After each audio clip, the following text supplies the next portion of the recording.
men over 60. Do these 3 exercises every day. There's a fear that a lot of us men over 60 have, but we don't really talk about it. It's not about getting older, not really. It's the fear of falling and losing our independence. I know it because I've felt it. A few months ago, my wife and I were walking across a park. It was a perfect day, the kind you really learn to appreciate. And then, I caught my toe on a little raised bit of pavement and I stumbled. For just a split second, the whole world tilted, and this wave of pure, cold panic just washed over me. Now, I caught myself. I didn't fall, but that feeling, it stuck around. My heart was hammering in my chest. I've been an athlete my whole life. I've pushed my body. I've felt the burn of a 100-mile bike ride, and I know the satisfaction of a personal best in the weight room. But in that moment, tripping over a crack in the sidewalk, I felt fragile. That fear started to worm its way into my daily life. I'd catch myself staring down at my feet when I walked. I'd think twice about walking on uneven ground, or I'd feel a jolt of anxiety if I stood up too fast. The thought of a real fall, not just the pain, but the loss of freedom that would come with it, was becoming this constant, unwelcome guest in my head. The fear of not being able to play with the grandkids, of not being able to help around the house, of not living life on my own terms. That's when I knew I had to do something. It was time to get back to basics. The turning point and the why. Look, I knew I wasn't going to start training for a marathon. Those days are in the rearview mirror. The answer wasn't in some punishing, high-intensity workout. It was in consistency. I started digging around, talked with some physical therapists, and what I found was both simple and powerful. The key to staying strong, steady, and independent as we get older really boils down to 3 things: lower body strength, upper body strength, and balance. So, why are these 3 so important? First up, lower body strength. Just think about how many times a day you stand up from a chair, the car, or even the toilet. Every single one of those is basically a squat. As we get older, we naturally lose muscle. It's a condition called sarcopenia. This especially hits the fast twitch muscle fibers in our legs, the exact ones we need for quick, powerful movements like getting up from a low chair or catching our balance. By keeping our quads, hamstrings, and glutes strong, we're not just making it easier to stand up, we're building the very foundation that keeps us mobile and self-reliant. Second, upper body strength. This might seem less critical for fall prevention, but ask yourself this. If you did fall, could you push yourself back up? This is a vital piece of functional fitness that's often overlooked. Having strength in your chest, shoulders, and arms is your ability to recover from a stumble or, worst case, get yourself up off the ground. It's a safety net, and it's built out of muscle. And finally, the most critical piece of the puzzle, balance. Balance isn't just something you have or you don't. It's a skill your body is constantly practicing. As we age, things like changes in our vision or even the feeling in our feet can throw our stability off. But the good news is, like any skill, you can train it and get much, much better.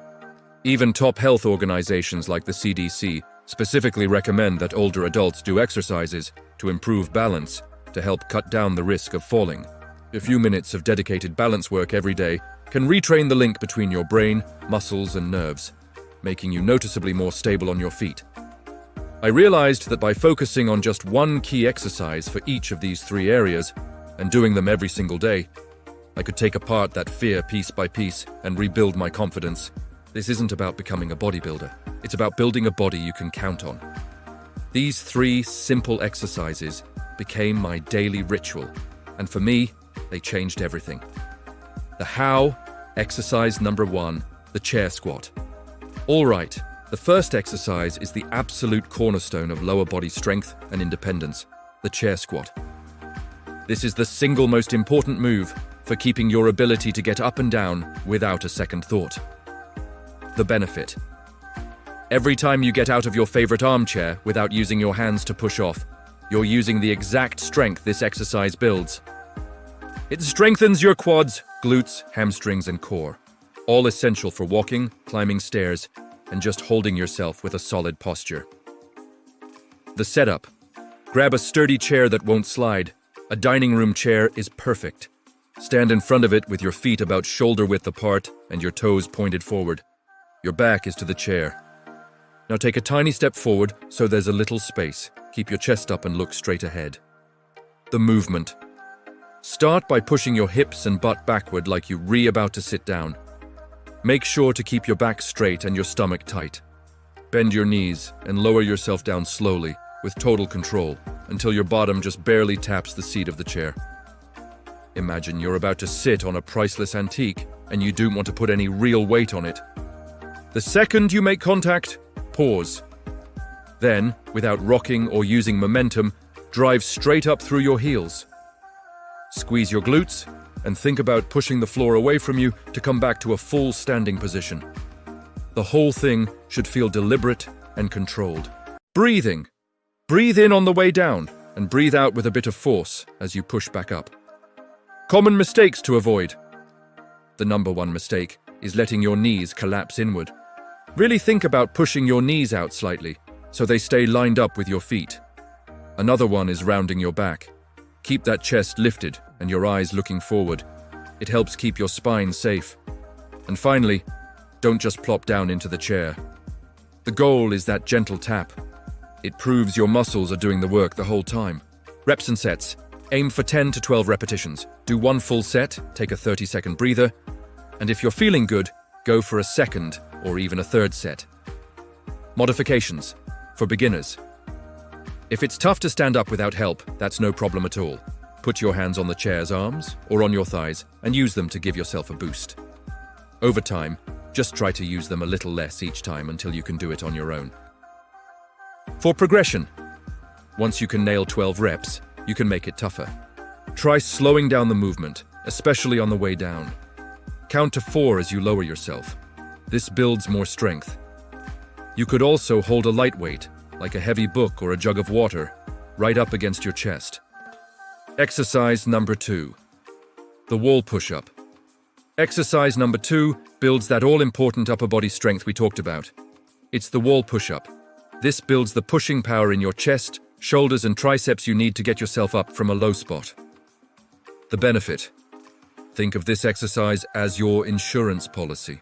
It gives you the strength and confidence to know that if you do end up on the ground, you can get yourself back on your feet. It's also great for your shoulder stability and posture. The setup. Stand facing a clear, sturdy wall about an arm's length away. Put your palms flat on the wall, a little wider than your shoulders, and right at shoulder height. Your fingers should be pointing up. Now, step your feet back so your body forms a straight line from your head to your heels. The farther back you step, the harder it will be. Squeeze your core muscles to keep your low back from sagging. The movement. Keeping your body as stiff as a board, slowly bend your elbows and lower your chest toward the wall. Go as far as you can with good control, aiming to get your nose pretty close to the wall. Pause for a second. Now, press hard into the wall and push yourself back to the start. Fully extend your arms, but don't lock out your elbows. All the power should come from your chest and arms, not from arching your back or craning your neck. Breathing. Inhale as you lower yourself in and exhale as you push back out. Common mistakes to avoid. Try not to let your hips sag down or stick your butt up in the air. You want to be a straight line from head to toe. Also, don't let your elbows flare way out to the sides. Keep them tucked in at about a 45-degree angle from your body. This protects your shoulder joints. Reps and sets. Go for 10 to 12 repetitions. Finish your set, rest for 30 seconds, and then do another set or two if you feel up to it. Modifications. For beginners. If this feels like too much, just stand closer to the wall. The more upright you are, the less of your body weight you're pushing, which makes it easier. For progression, to make it harder, just walk your feet farther back from the wall. This increases the angle and makes you work more. Once that feels easy, you can graduate to push-ups on a kitchen counter, then a sturdy coffee table, and maybe, eventually, the floor. Exercise number 3, the single leg stand. Our final exercise is a direct hit on your balance, the single leg stand. This is where you reclaim your stability and build the confidence to walk on any surface without fear. The benefit. Studies have shown a direct link between how long you can stand on one leg and your risk of falling.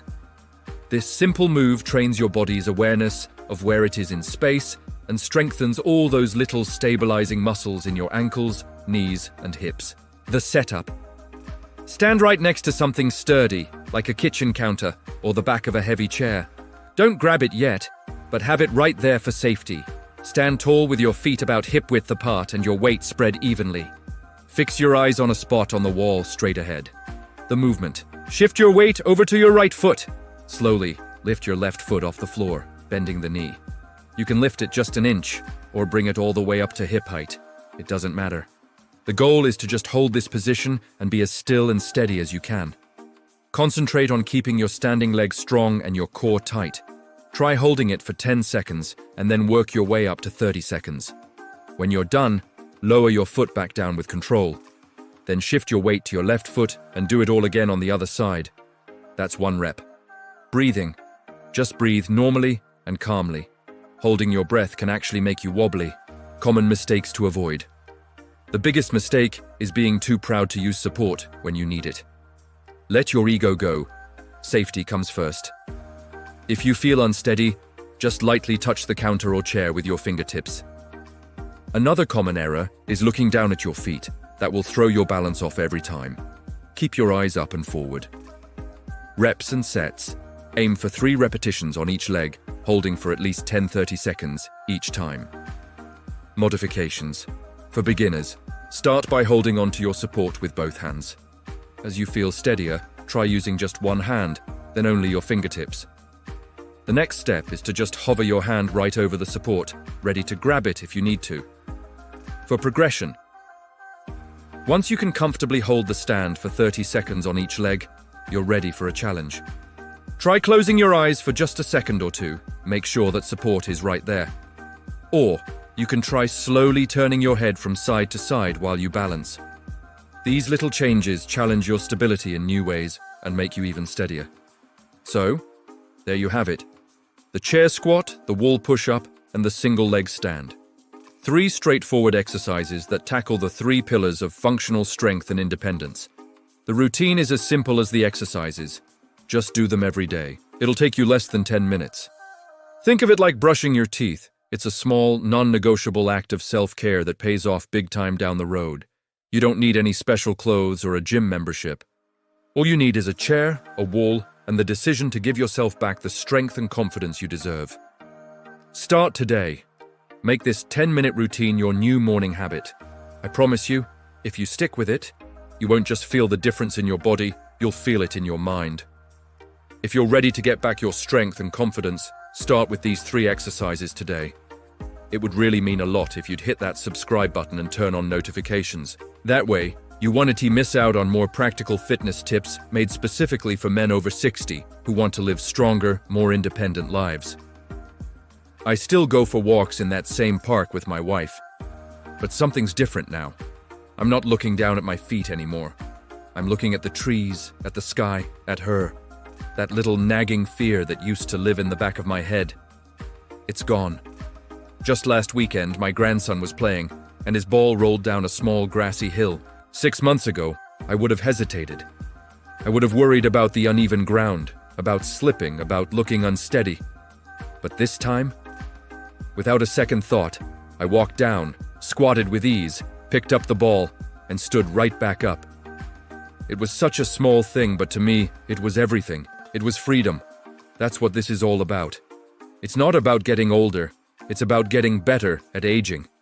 It is about taking back control and refusing to let fear decide how you're going to live. These 3 exercises gave me my confidence back.